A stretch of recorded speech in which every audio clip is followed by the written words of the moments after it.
melihat materi ini supaya anak-anak ibu dapat mencegah supaya tidak ada pembulian di lingkungan kita ya. Lalu kita lanjut ke jenis-jenis bullying. Jadi bullying ini ada 4, ada bullying fisik atau biasa dengan bullying non verbal, lalu ada bullying sosial, bullying verbal, dan cyberbullying. Jadi ibu pengen dong minta pendapat anak-anak ibu, menurut kalian bullying fisik atau bullying non verbal itu seperti apa sih? Ada yang bisa menjelaskan nggak? Silakan Kak Dania. Bullying fisik itu misalnya kayak memukul, mencekik, menangkap, atau melempar barang kepada seseorang. Kalau bullying sosial mungkin kepada Sofia, menurut Sofia apa sih itu bullying sosial? Menurut Sofia itu bullying sosial itu kayak lebih ke lingkungan tuh, kayak kita mencetak teman atau menyebar-nyebarkan rumor, gosip gitu. Terima kasih ya kepada Sofia. Benar sekali yang dijelaskan oleh Nadia dan Sofia bahwa memang bullying fisik dan sosial itu contohnya bullying fisik itu memukul, menendang, mencubit, lalu merusak barang. Lalu juga kalau bullying sosial itu mengucilkan, mengejek, terus merusak reputasi. Kalau bullying verbal itu contohnya seperti menghina, lalu mengejek, mengancam. Nah, cyberbullying, Siva tahu nggak sih cyberbullying itu apa? Cyberbullying itu contohnya seperti pelecehan lewat media sosial, pesan atau penghinaan. Di sini ada nggak sih yang pernah mengalami cyberbullying yang anak ibu di sini? Itu Dania kenapa katakan coba ceritakan kenapa apa pengalaman Dania pernah kena cyberbullying kah atau mungkin cerita orang lain yang Dania tahu? Boleh diceritakan? Baik Bu, jadi Bu, Dania dulu pernah, Dania kan seorang kayak suatu K-pop gitu Bu. Nah, jadi itu berusaha untuk mendapat Bu, tapi ternyata banyak yang bertentangan. Terus tiba-tiba mereka jadi globalisnya mengecek dari konteks yang dibicarakan, dan jatuhnya itu Dania yang menanggung Bu. Itu kalau sampai sekarang Dania masih kena bully kah atau mungkin udah ada perubahan? Sudah tidak ada Bu, karena bullyingnya hanya pada saat konteks itu hype dengan itu. Oh, iya. Berarti sekarang aman ya Dania ya? Itu videonya apa tadi? Itu juga. Kita lanjut ke selanjutnya yaitu penyebab-penyebab terjadinya bully. Bully ini terjadi itu sangat banyak ya. Mau dari faktor eksternal, mau faktor internalnya banyak. Kalau dari faktor internalnya, dari faktor individu bisa saja kita pelaku pembuli itu adalah orang yang kurang empati terhadap sesama, lalu juga punya kontrol diri yang buruk, terus kebutuhannya dominasi, dia merasa dia paling berkuasa, paling segalanya. Nah, itu menjadi salah satu alasan si pembuli melakukan aksi bullying. Lalu kalau dari faktor keluarga, kalau menurut Jenny, faktor keluarga apa sih pengaruhnya dalam perilaku bullying? Keluarga itu bisa dari pola asuh yang keras tuh, lalu kekerasan rumah tangga atau kurangnya perhatian dari orang tua. Terima kasih ya kepada Jenny ya. Kalau menurut Siti Sarah, pola asuh yang keras itu kenapa sih bisa menciptakan perilaku bullying? Mungkin karena trauma.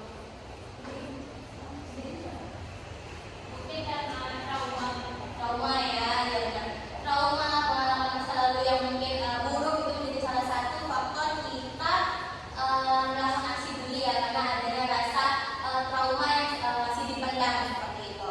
Nah, kalau dari faktor sekolah dan media, kita bisa sama-sama lingkungan tidak aman itu menjadi salah satu kita melakukan aksi bully karena tidak ada peraturan yang jelas di sekolah gitu kan. Ketika kita melihat orang melakukan aksi bully, tidak ada punishment yang diberikan, tidak ada hukuman yang diberikan. Jadi aksi bully itu merajalela, lalu juga mengambil kelompok, lalu juga adanya paparan kekerasan media. Makanya anak-anak ibu ketika menggunakan media sosial atau membaca media sosial itu harus pandai memilih dan memilih berita yang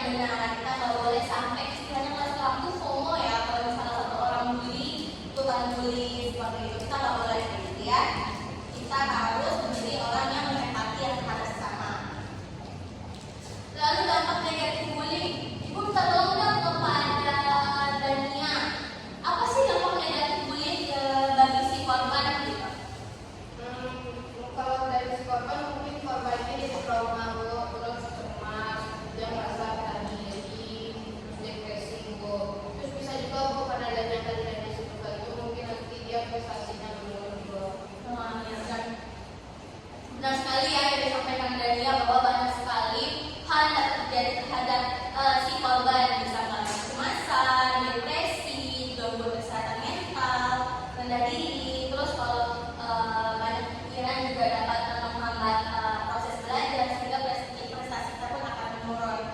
Lalu kalau dari segi pelaku, menurut kalian pelaku ini apa sih dampak negatifnya kepada Sofia? Apa sih dampak negatif bagi pelaku kalau misalnya selalu melakukan aksi bullying? Mungkin dia tuh nanti sekolah gimana tuh akan luka, terus juga dia tuh sulit untuk bisa berrelasi yang sehat. Nah, ya benar sekali ya. Makanya itu relasi yang sehat itu dimulai dengan interaksi yang positif. Kita nggak boleh saling mengejek, memfitnah, mengancam seperti itu ya. Lalu saksi yang didapatkan atau saksi yang didapatkan bisa menjadi rasa takut, rasa bersalah, lalu merasa tidak berdaya. Lalu nih, ibu pengen kasih tahu ke kalian strategi mencegah bullying. Nah, jadi karena kita sudah selesai membahas materi, ibu akan menampilkan video. Semoga anak-anak ibu dapat mengambil inti dari video yang ibu tampilkan ya. Yang lebih iman atau tidak berdaya.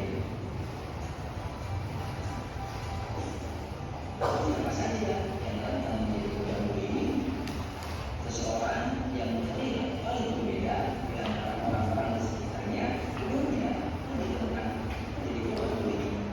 Hal ini dapat dikaitkan pada satu, kondisi fisik. Misalnya, anak berkebutuhan khusus, kalau berusaha bertemu karena bullying. Nah, itu dia video yang sudah ibu tampilkan. Ibu ingin anak ibu perwakilan dari kelompok 1 untuk menjelaskan kembali apa sih jenis-jenis bullying. Ibu silakan untuk menjelaskan kembali ya. Jadi jenis bullying itu ada 4 rangkaian. Pertama itu bullying fisik. Bullying fisik ini termasuk memukul, menendang, mencubit, dan merusak barang. Yang kedua adalah bullying verbal. Ini termasuk mengejek, menghina, mengancam, atau menyebarkan gosip. Yang ketiga ada bullying sosial. Bullying sosial ini seperti mengucilkan seseorang, menyebarkan rumor, dan merusak reputasi. Dan yang terakhir ada cyberbullying. Cyberbullying ini adalah bullying lewat sosial media. Itu saja dari saya, Bu. Terima kasih. Terima kasih kepada perwakilan kelompok 1. Kemudian kepada perwakilan kelompok 2, silakan untuk menjelaskan kembali apa sih itu penyebab terjadinya bullying.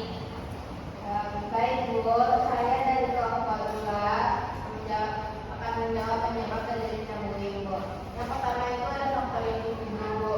Mungkin ketika orang ini dia nggak ada empati Bu, atau dia kontrol dirinya nggak bagus, atau dia itu sangat dominan di suatu lingkungan Bu.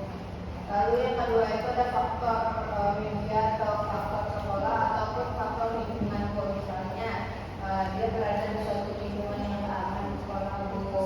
Nah terus dia kelompok-kelompok itu Bu, atau geng-gengan, terus dia agresif gitu Bu. Lalu yang terakhir itu ada faktor keluarga Bu. Karena dia diasuh secara keras Bu. Mungkin yang dia merasakan menghambat atau dia juga kurang perhatian Bu. Sedikit aja Bu.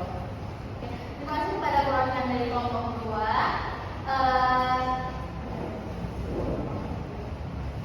Terima kasih kepada kelompok yang sudah berpartisipasi aktif dalam minggu ini. Jadi benar sekali bahwa memang bullying ini adalah perilaku agresi yang dilakukan berulang-ulang kali dengan tujuan untuk menyinggung perasaan orang lain atau bahkan melukai ya.